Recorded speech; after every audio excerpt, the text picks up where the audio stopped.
कोणी येऊन याची दक्षता घेतो. मलाही तो अडवत होता, पण मी सरळ कसलाही विचार न करता घरामध्ये घुसलो.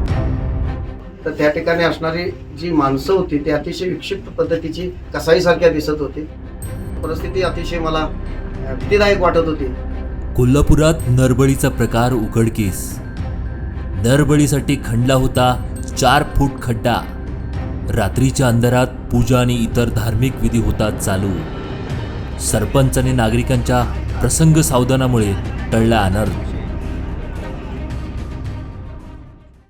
जेव्हा ग्रामस्थाकडून आम्हाला कळलं की अशा पद्धतीनं शरद मानेंच्या घरामध्ये या पद्धतीचं नरबळीची शक्यता आहे आणि खड्डा खणायला चालू आहे, ताबडतोब आम्ही सदस्य व आम्ही त्या ठिकाणी आलो.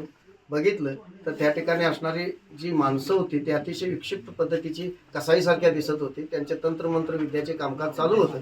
त्या ठिकाणी लक्षात आलं की या पद्धतीनं होण्याची शक्यता आहे. ते आमचे शक्यता दाट बळावली. ताबडतोब आम्ही बाहेर जाऊन पोलीस स्टेशनला फोन केला आणि पोलीस स्टेशनाने पण अतिशय अलर्टपणे ताबडतोब पोलिसांनी सहकार्य केलं. या ठिकाणी आलेत 20 मिनिटामध्ये आणि कारवाई केली. त्यामुळे पुढचा अनर्थ टळला. त्यांचा थोरला मुलगा बाहेर होता, तो आत कोणी येऊन याची दक्षता घेतो. मलाही तो अडवत होता, पण मी सरळ कसलाही विचार न करता घरामध्ये घुसलो आणि त्यामध्ये त्यांची मिसेस, लहान मुलगा, तो घरमालक शरद माने आणि ते 5-6 अज्ञात व्यक्ती होत्या.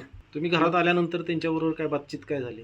काय नाही, काय चाललंय शरद, हा काय विषय, तर काय नाही, शांती वगैरे असा एवढाच विषय तो बोलला.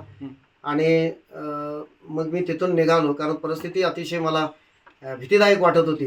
त्यामुळे मी पडल्यानंतर फक्त कोण ते तर सरपंच म्हणल्यानंतर धरा असा एवढा एक शब्द माझ्या कानावर आला.